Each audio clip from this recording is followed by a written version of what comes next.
We are inundated with advertisements constantly. Wherever you look, you see them. On your phone, on the TV, in the store, there are ads constantly in your face. So much so that you don't even realize it. As of 2021, the average person sees 6,000 to 10,000 ads per day, sometimes in the form of a mascot. Today, we are specifically talking about fast food mascots. Now, when I say fast food mascots, you probably think of Ronald McDonald or Colonel Sanders.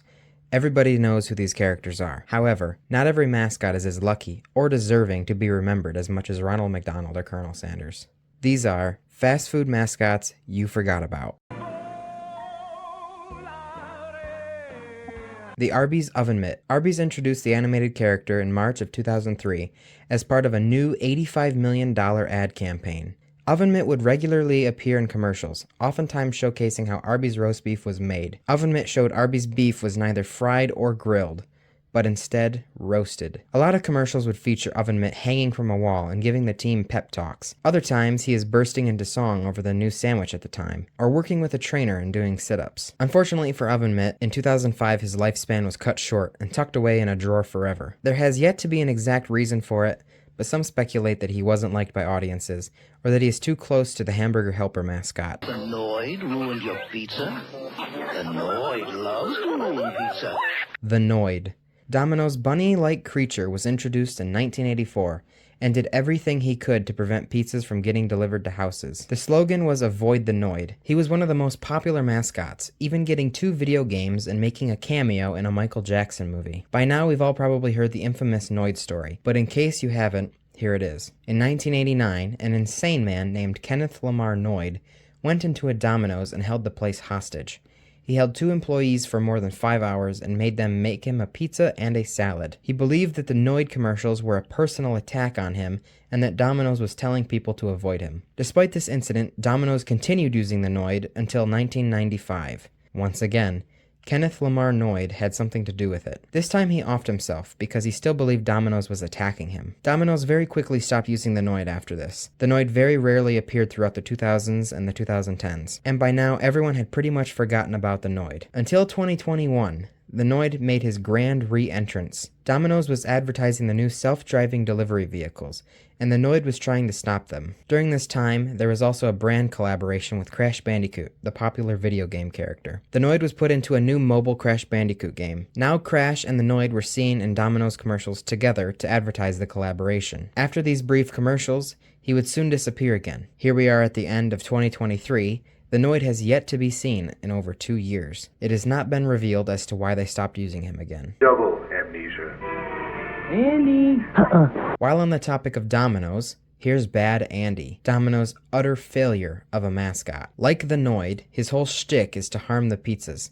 Except Bad Andy works in the back of the kitchen and tries to destroy the pizzas and make them terrible, whereas the Noid would affect the delivery process. When Bad Andy would do something bad, the human employees would fix it, and then explain to the audience why what they fixed was important. The main slogan was Bad Andy, Good Pizza. Most agreed with this sentiment. Bad Andy was pretty bad. No one liked him. His tenure was short-lived, being taken off in 2001 after just 1 year of commercials. One of the biggest complaints was no one knew what Bad Andy was, whether a monkey, a bear, or something else. Domino's sales actually went down 1 to 2% in the time Bad Andy was being used, so it's safe to say he won't be coming back. Pizza Head Show. Hey everybody, it's party time and we just ordered a Pizza Hut pizza! The last pizza entry on this list, Pizza Head. The year is 1991. Pizza Hut wants to appeal to an older, young audience, so they hire Walter Williams, who created the Mr. Bill Show sketches on Saturday Night Live. Williams created Pizza Head, who was the star of his own show, The Pizza Head Show. Pizza Head is a slice of pizza, no body, just a slice of pizza. Pizza Head would talk to the audience and discuss the promotions and new menu items. There was a secondary character named Steve, who was a pizza cutter, and actually serves as an antagonist and tries to harm Pizza Head all the time. The sketches are very similar to Mr. Bill Show sketches. They even have nearly identical voices. Hey everybody,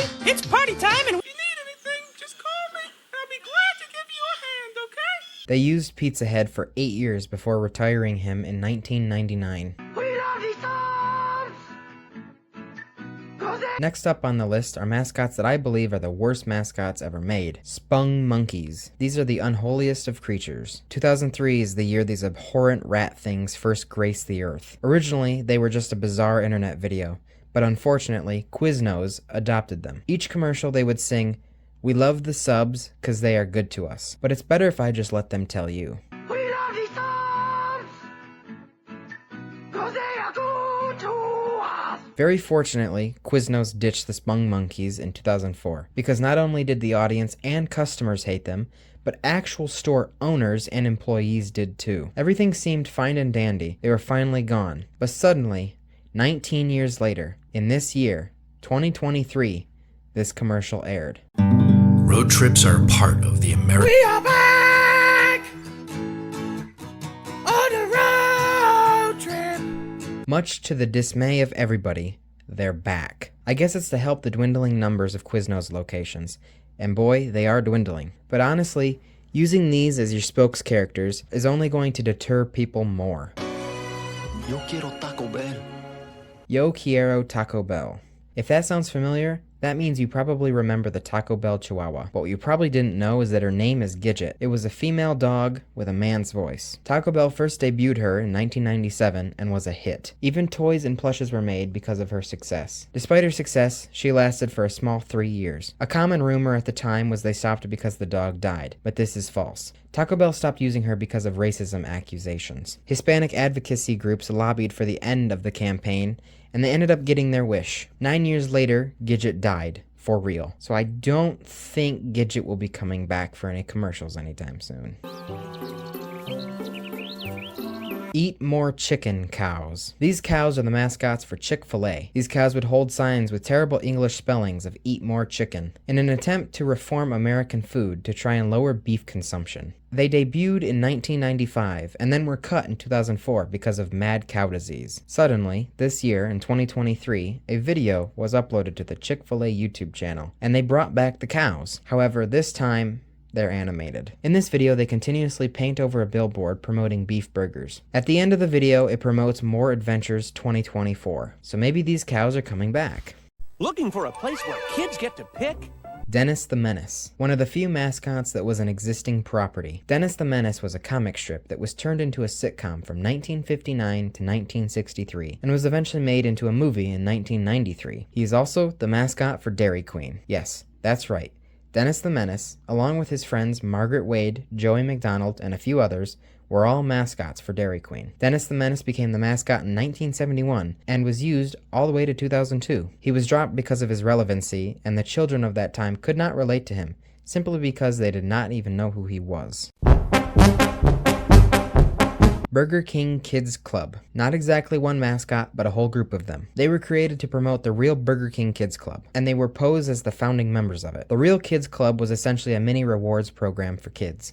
The Burger King Kids Club consisted of a very diverse group of 8 kids and a dog. They debuted in 1990 and lasted all the way until 1999. The Burger King Kids were frequently featured as toys for the kids' meals. While the kids have been retired, the Kids Club program is still operating. They should bring them back now that it's almost been 25 years, and should have the Burger King Middle-Aged Club. If you want something to smile about, just say cheeseburger at McDonald's. This last section of the video features exclusively all McDonald's mascots because I wanted to section them together. McDonald's has had a very large slew of characters and mascots, probably the most of any fast food place. If this was a video about retired mascots, well then every single mascot would be on here, even Ronald McDonald.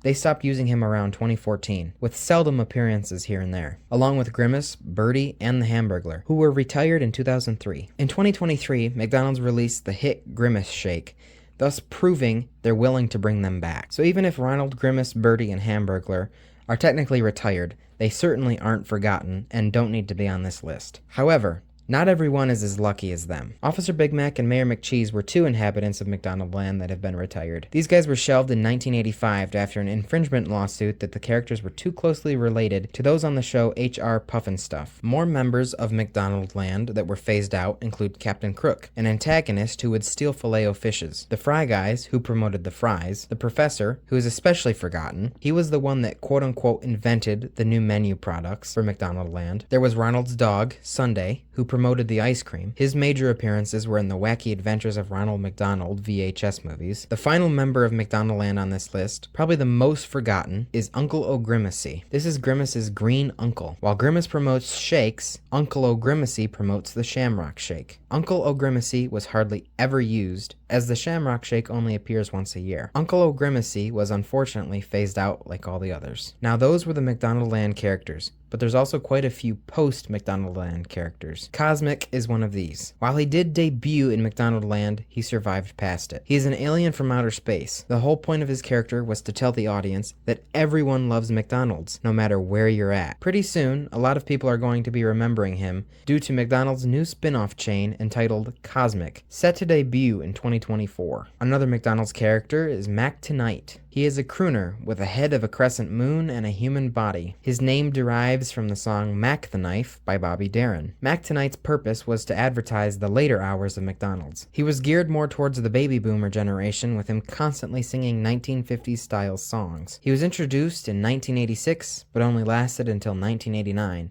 After McDonald's settled a lawsuit with Bobby Darin's estate. 18 years later, he was reintroduced in 2007 in Southeast Asia. Speedy, the first McDonald's mascot, appeared in 1953 when there was only 3 McDonald's locations. He represented the Speedy Fast service that was revolutionary at the time. Speedy was axed in 1962 after research proved that people identified McDonald's more with the golden arches rather than Speedy. So they killed him, leaving room for a certain clown to take his place a few years later. Well, that's it. I think this list really shows how much better fast food places were when they had mascots.